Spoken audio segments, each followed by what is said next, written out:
Hello जी, how are you well. आप सभी अच्छे होंगे। तैयारी मत चल रही है।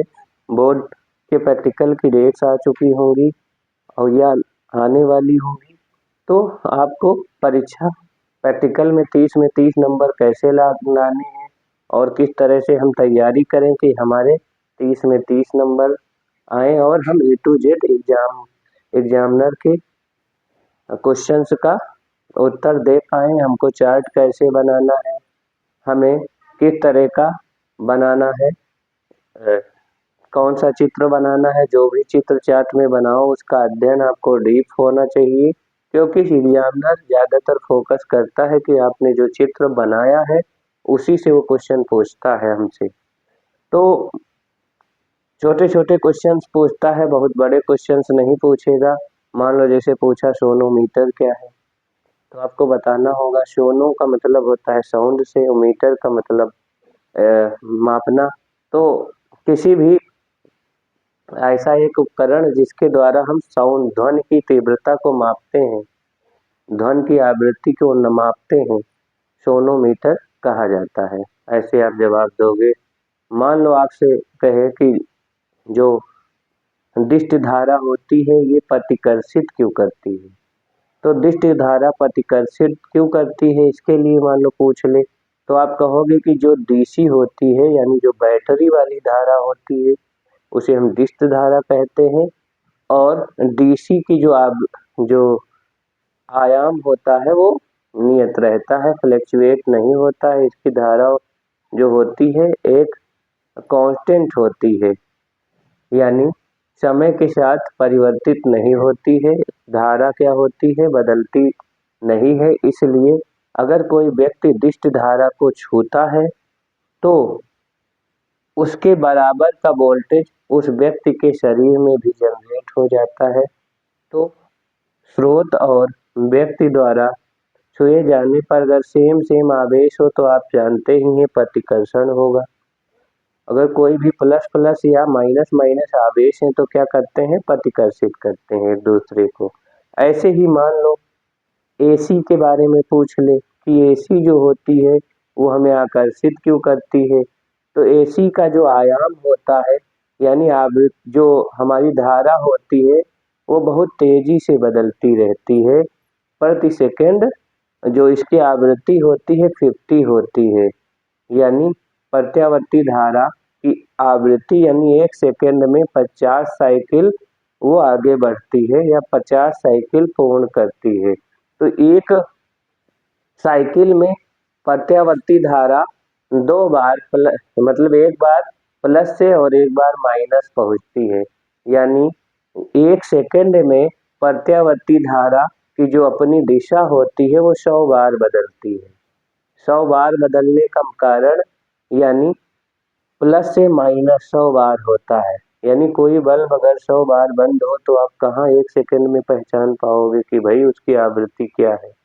इतना कम टाइम है, इसलिए हम लोग परसेप्ट नहीं कर सकते पाते हैं। बल्ब भी सोचता होगा कि बंद हो कि जलें, इसलिए नहीं बता पाते हैं हम लोग। इतनी ज्यादा आवृत्ति होती है। और इसका जो कारण क्या दोगे आप, मान लो ये तो बेसिक था। तो आपको कहना है कि जो प्रत्यावर्ती धारा होती है वो हमारी प्रत्यावर्ती धारा को जो भी जब कोई व्यक्ति सोता है तो उसका जो शरीर है उसके अपोजिट चार्ज को धारण कर लेता है, इसलिए वो चिपक जाता है व्यक्ति या आकर्षित हो जाता है प्रत्यावर्ती धारा की ओर, इसलिए वो आकर्षित करती है। ऐसे ही हमारा जो अगर हमारे पास मान लो कोई दर्पण है, 3 दर्पण आपसे पूछ ले, मान लो 3 दर्पण है, उसको कैसे समझाओगे बिना छुए हुए कि ये समतल दर्पण है यानी घर में जो देखते हो।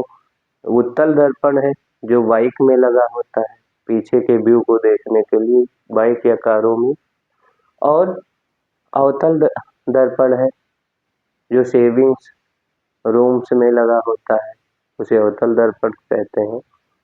तो इस तरह से हम लोग कैसे समझा पाएंगे कि बिना छुए हुए, मान लो छूते तो उभार या खालीपन महसूस होता तो बता देते कि उभरा हुआ तल पे अगर कलाई है, सिल्वरिंग है तो क्या होगा, वो अवतल दर्पण हो जाएगा।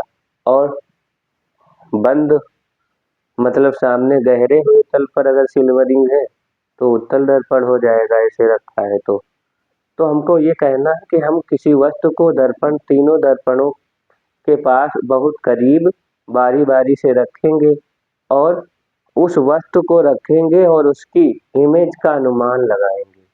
मान लो हमने इस समतल दर्पण है, इसके सामने ये पेन रखा, मार्कर रखा और इसकी इमेज पीछे बन रही होगी वर्चुअल, हर केस में वर्चुअल ही बनेगा, आभासी प्रतिबिंब ही बनेगा।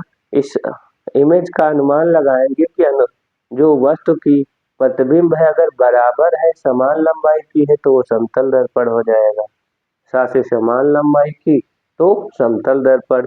अगर वस्तु का प्रतिबिंब दर्पण के सामने बहुत करीब रखने पर वस्तु से छोटा बनता है तो हमारा उत्तल दर्पण हो जाता है। और अगर वस्तु का प्रतिबिंब दर्पण के बहुत करीब वस्तु को रखने पर उसका प्रतिबिंब वस्तु से बड़ा बनता है तो वो अवतल दर्पण हो जाता है। इस तरह से आप बताएंगे।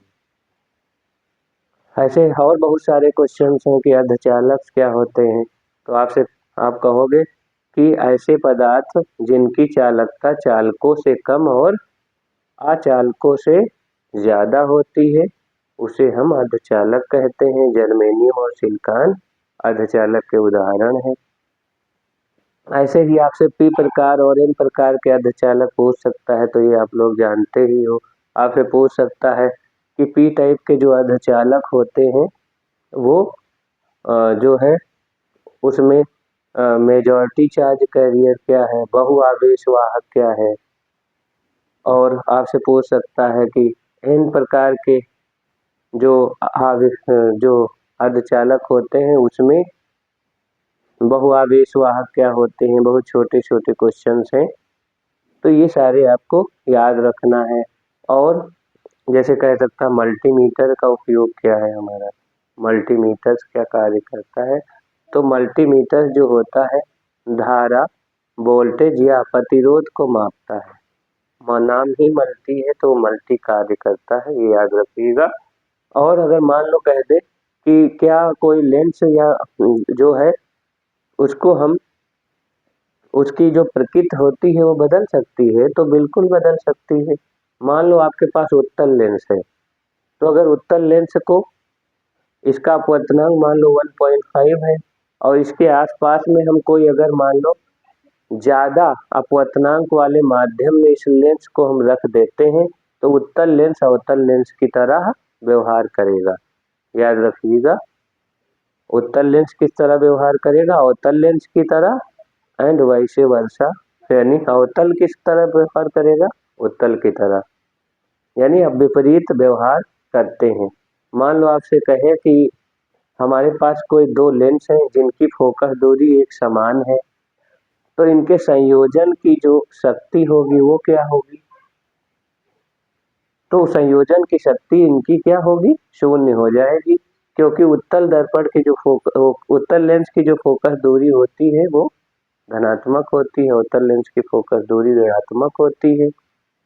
तो एक की शक्ति प्लस में उतनी आएगी और एक की माइनस में उतनी आएगी, तो दोनों क्या कर देंगे, एक दूसरे को कैंसिल आउट कर देंगे, इसलिए संयोजन की जो शक्ति होगी वो शून्य हो जाएगी। या ऐसे भी कह सकते हो कि अगर एक मान लो उत्तल लेंस और एक अवतल लेंस सटा के रख दिए जाए और उससे कोई हम किरण मान लो भेजें तो वो सीधी निकल जाएगी, वो आपको नहीं लगेगा कि डेविएट हो रही है। क्यों, क्योंकि वो समतल दर्पण की तरह वर्क करने लगेगा फिर, क्योंकि वो जितना मोड़ेगा वो उतना सीधा कर देगा, इस तरह से। तो ऐसे बहुत सारे हमारे पास क्या वोल्ट मीटर द्वारा ईएमएफ ज्ञात किया जा सकता है, तो नहीं ज्ञात किया जा सकता है। आपसे पूछ ले मान लो वोल्ट मीटर जो होता है विभवमापी, उसके द्वारा क्या हम ईएमएफ को माप सकते हैं, तो नहीं माप सकते हैं, क्योंकि वोल्ट मीटर जो है दो बिंदुओं के बीच विभवांतर को मापता है, सेल के ईएमएफ को नहीं मापता है। ऐसे ही हमारे पास जैसे पूछ ले जो दिल्ली में नमन कोण कितना है, तो 42 डिग्री होता है दिल्ली में। नमन कोण का मान 42 डिग्री होता है। कहे नमन कोण क्या है, तो आपको याद रखना पड़ेगा कि चुंबकीय क्षेत्र किसी चुंबकीय क्षेत्र के द्वारा तथा क्षैतिज चुंबकीय क्षेत्र और क्षैतिज के बीच बना कोण जो होता है नमन कोण कहलाता है। चुंबकीय सुई तथा क्षैतिज, मान लो ऐसे चुंबकीय सुई है और ये ऐसे लटक गए और क्षैतिज से मान लो ऐसे एंगल पे, तो इनके बीच में जो कोण बनेगा उसको हम नमन कोण कहते हैं। और बहुत सारे क्वेश्चंस हैं हमारे पास, ऐसे ही समझेंगे।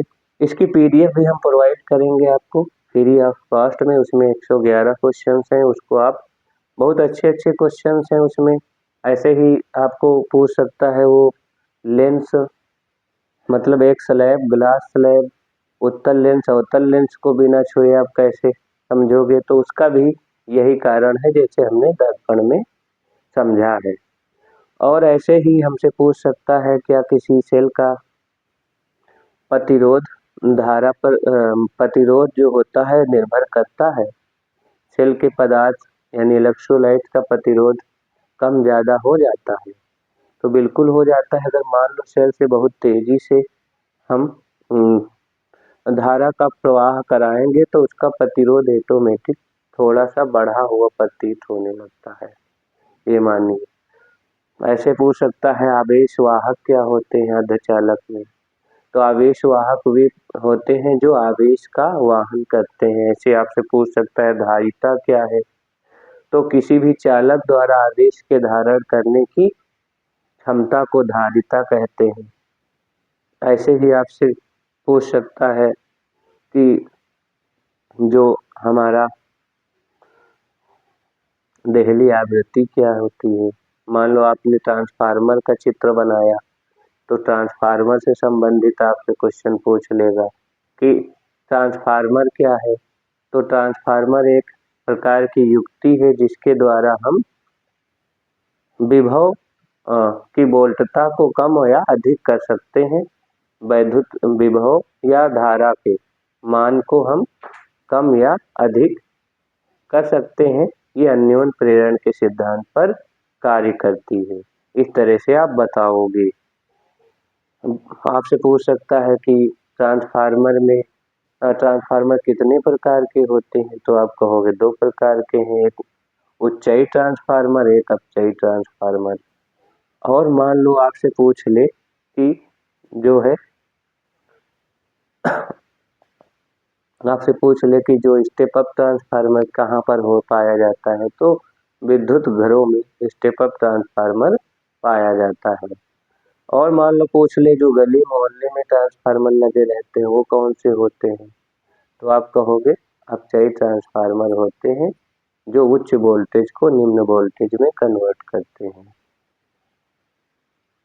अपचयी ट्रांसफार्मर और उच्चयी ट्रांसफार्मर में फेरों की संख्या आपको पूछ सकता है, तो ये याद रखना है। और आपको मान लो पूछ ले आपसे कि आपके पास जो ट्रांसफार्मर है उसमें जो है आपके पास जो ट्रांसफार्मर है उसमें फेरों की संख्या के आधार पर क्वेश्चन कर सकता है, तो उससे संबंधित आप जो है बताओगे।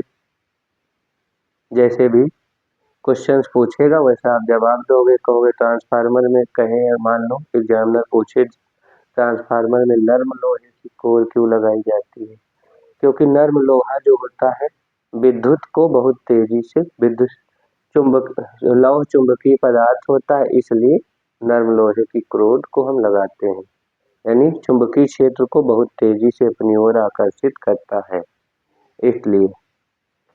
और बहुत सारे क्वेश्चन हैं दर्पण से संबंधित। क्या दर्पण सूत्र समतल दर्पण के लिए लगाया जा सकता है? बिल्कुल लगाया जा सकता है।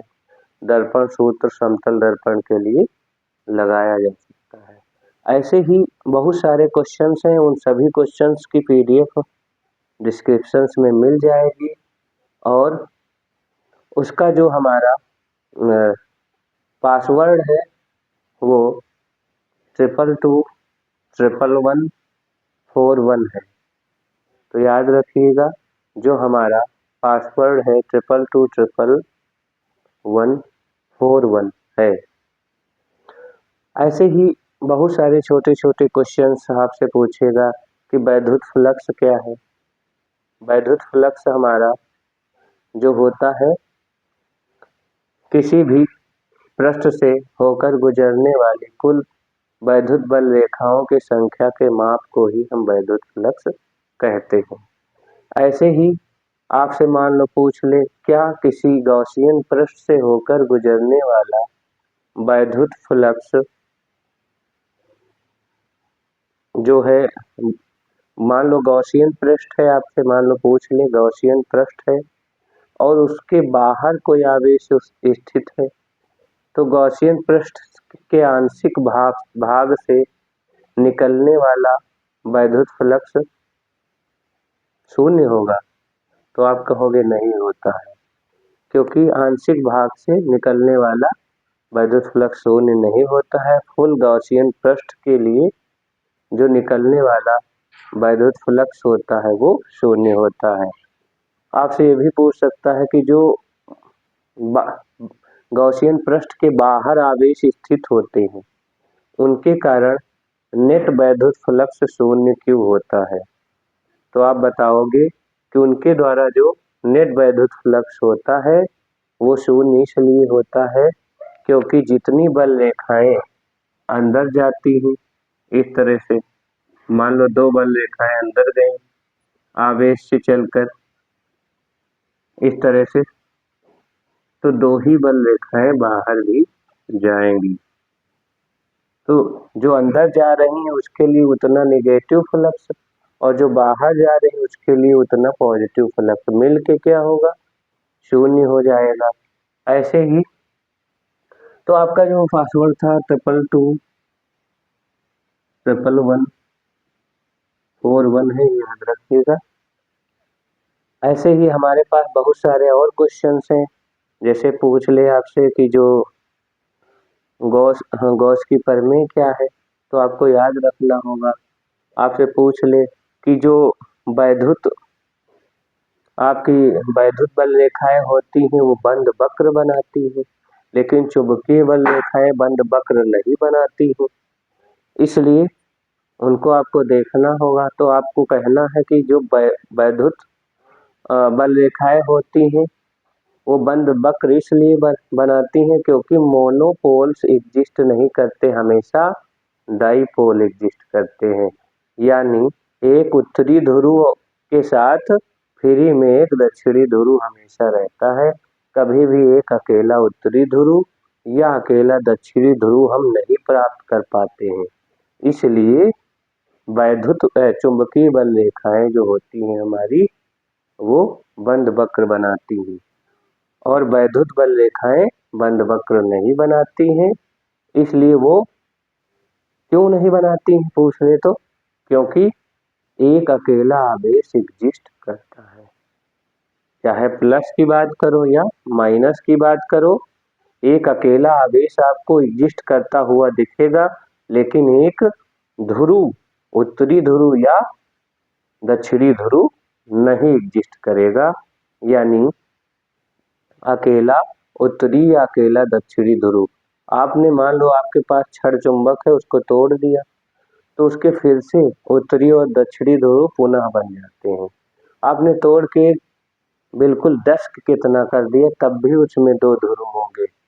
आपसे पूछ ले प्रणालिका क्या होती है, तो प्रणालिका एक ऐसी व्यवस्था होती है जो कागज के बेलनाकार आकृति के ऊपर तांबे के विद्युत रोधी लेप लगे हुए अनेक फेरों को लपेट कर बनाई जाती है। जब इसमें हम वैद्युत धारा प्रवाहित करते हैं तो ये छड़ चुंबक की तरह व्यवहार करता है। तो ये सारी चीजें आपको याद रखनी है। धन आवेश के कारण बल रेखाएं वैद्युत बल रेखाएं जो होती हैं वो बाहर की ओर होती हैं और ऋण आवेश के कारण वैद्युत बल रेखाएं अंदर की ओर आती हुई प्रतीत होती हैं। ऐसे ही मान लो आपसे पूछ ले समविभव पृष्ठ क्या है, तो वैद्युत क्षेत्र में खींचा गया वह काल्पनिक पृष्ठ जिस पर स्थित प्रत्येक बिंदु पर विभव समान होता है, तो उसे हम समविभव पृष्ठ कहते हैं। ऐसे ही आपसे छोटे-छोटे क्वेश्चन आपसे कहे दर्पण की फोकस दूरी और वक्रता त्रिज्या में क्या संबंध है, तो आप बता ही लोगे। A बराबर R/2 होता है। दर्पण सूत्र पूछ सकता है, आपसे लेंस सूत्र पूछ सकता है, वर्ण विक्षेपण क्या होती है। तो जब किसी श्वेत प्रकाश को किसी प्रिज्म से होकर हम गुजारते हैं, तो वो उन सभी वर्णों में यानी सभी रंगों में उसका ये गुण है कि वो श्वेत प्रकाश को विभिन्न रंगों में विभक्त कर देता है। उसमें जितने सारे रंग हैं उन सब में विभक्त कर देगा। तो ये जो प्रक्रिया होती है, इस प्रक्रिया को ही हम लोग वर्ण विक्षेपण कहते हैं। विबग्योर आपने देखा होगा, विबग्योर नीचे से ऊपर तक। ऐसे ही विचलन कोण किसका अधिक होगा, किसका कम होगा, तो रेड का विचलन कोण कम होता है और वायलेट का ज्यादा होता है। जिसका विचलन कोण कम तो उसका अपवर्तनांक कम, अपवर्तनांक कम तो तरंग दैर्ध्य अधिक। ये सारी बेसिक चीजें याद रखनी है। चालक अचालक अर्धचालक की परिभाषा पूछ सकता है, आपसे पूछ सकता है कि जो है मान लो हाइड्रोजन स्पेक्ट्रम के बारे में पूछ सकता है, रदरफोर्ड मॉडल की कमियां पूछ सकता है। तो रदरफोर्ड मॉडल ने की जो है हाइड्रोजन स्पेक्ट्रम को की व्याख्या नहीं कर पाया था और स्थायित्व को नहीं बता पाया। आपसे ऐसी कमियां पूछ लेगा। तो रदरफोर्ड मॉडल दो चीजों को नहीं कर पाया था, तो इसलिए बोर मॉडल आके इन दोनों को निवारण किया था। ऐसे बहुत सारे क्वेश्चन 111 क्वेश्चन आपको पीडीएफ में बिल्कुल फ्री मिल जाएंगे। आशा करते हैं यह वीडियो आपको मोटिवेट करेगा और आपके लक्ष्य को प्राप्त करने के लिए हेल्प करेगा। Thanks for watching. फिर मिलते हैं अच्छे वीडियो के साथ में, और इस वीडियो को आप शेयर जरूर करें जिससे आपके साथ में दूसरों का भी फायदा हो। धन्यवाद।